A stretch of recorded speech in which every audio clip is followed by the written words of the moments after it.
नमस्कार, आप देख रहे हैं आपका अपना न्यूज़ चैनल इंडिया समाचार।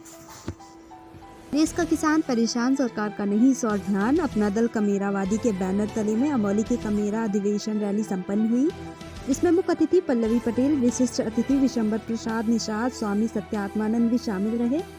रैली में उमड़े जनसैलाब को संबोधित करते हुए पल्लवी पटेल ने कहा कि अपना दल हर बार मांग करता है कि देश को जातिगत जनगणना सन 1931 के बाद आज तक नहीं हुई। जातिगत जनगणना देश के पिछड़ों को शैक्षिक व व्यवसाय के स्तर पर मजबूती मिलेगी, जिससे जातियों को उनका अधिकार प्राप्त होगा।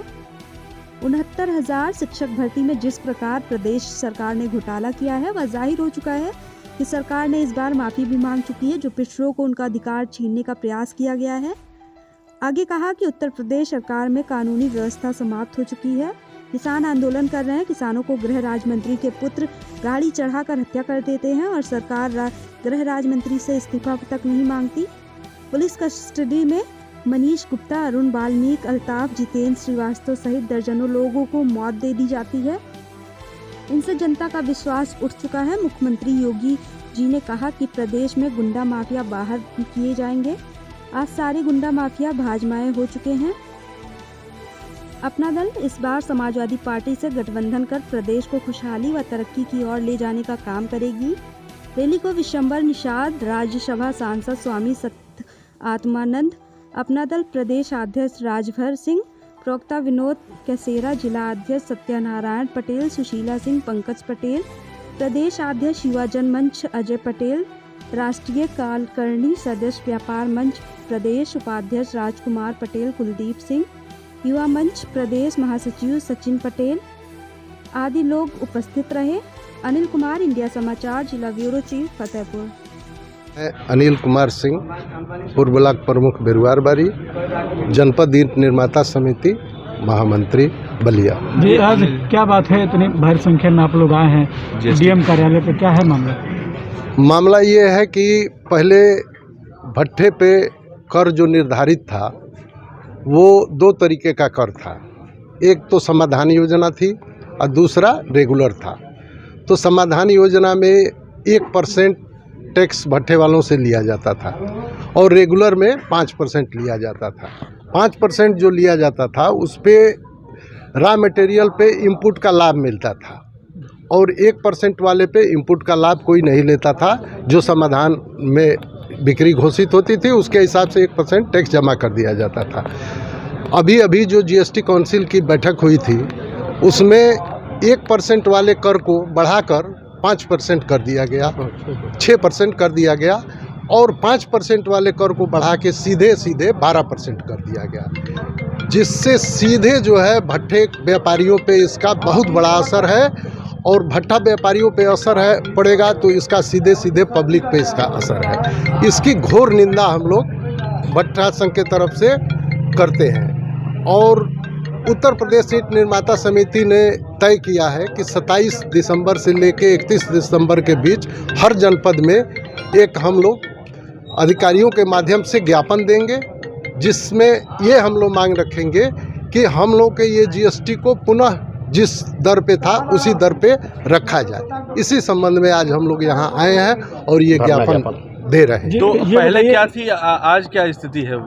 नहीं, पहले तो मैं बताया कि पहले जो है 1% थी, अब ये 6% हो गया तो और जो 5% था वो सीधे 12% हो गया, जो कि ये सीधे ये 1 अप्रैल 2022 से लागू होने जा रहा है।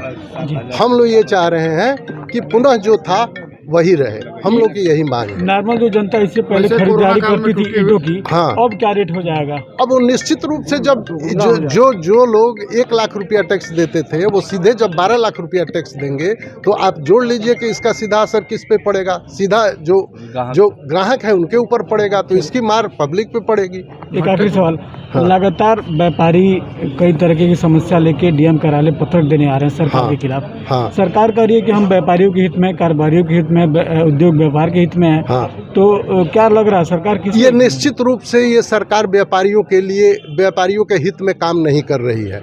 उसका उदाहरण मैं दे रहा हूँ कि अभी जो पीछे कोरोना में व्यापारियों पे जो मार पड़ी है उसके लिए सरकार की तरफ से कोई पैकेज नहीं है।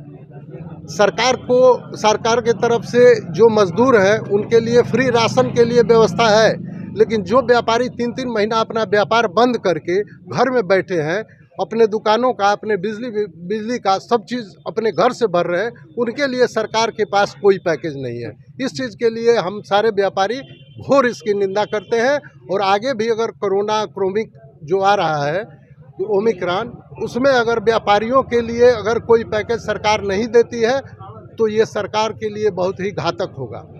अगर आपकी मांगे नहीं मानी गई तो अब आगे आप लोगों का क्या निर्णय रहेगा? आगे हम लोग चुनाव भी है, जो जिस संबंध में आज हम लोग ज्ञापन देने जा रहे हैं, उस संबंध में ईंट निर्माता समिति उत्तर प्रदेश जो निर्णय लेगी वो हम लोग जनपद ईंट निर्माता समिति उसका समर्थन करेगी।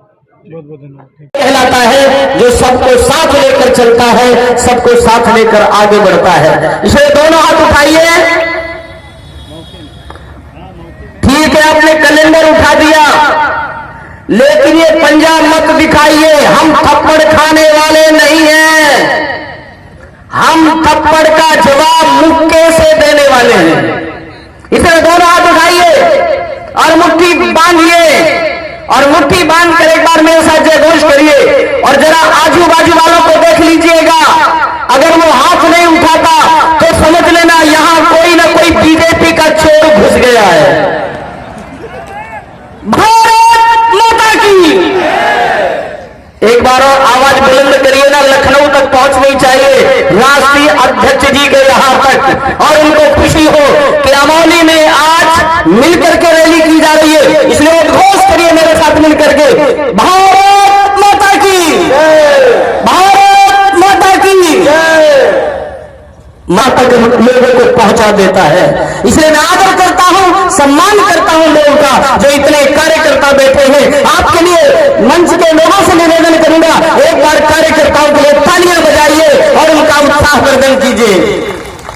लेकिन इतना जरूर कहूंगा, कुछ लोग बैठकर देख रहे, बजाना चाहिए कि नहीं बजाना चाहिए। कुछ लोग सोचते सरकार बनाना चाहिए कि नहीं बनाना चाहिए। कुछ लोग सोचते सत्ता में जाना चाहिए।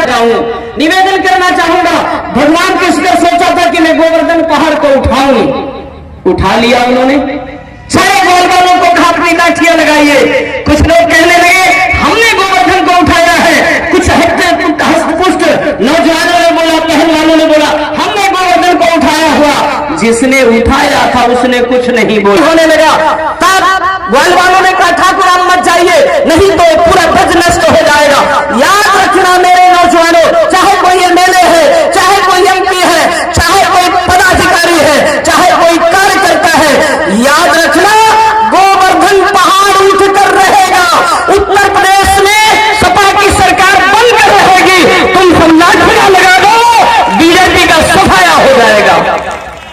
बहुत अच्छे बात। लेकिन आपको लगेगा मैं जज्बाती बात में, मेरे ऊपर गौरक्षा के 17 केस हो गए, मेरे ऊपर केस किए गए, लेकिन 950 गायों को मैंने रखा, सेवा कर रहा हूं। लेकिन इतने साल होने के बाद, उसके बाद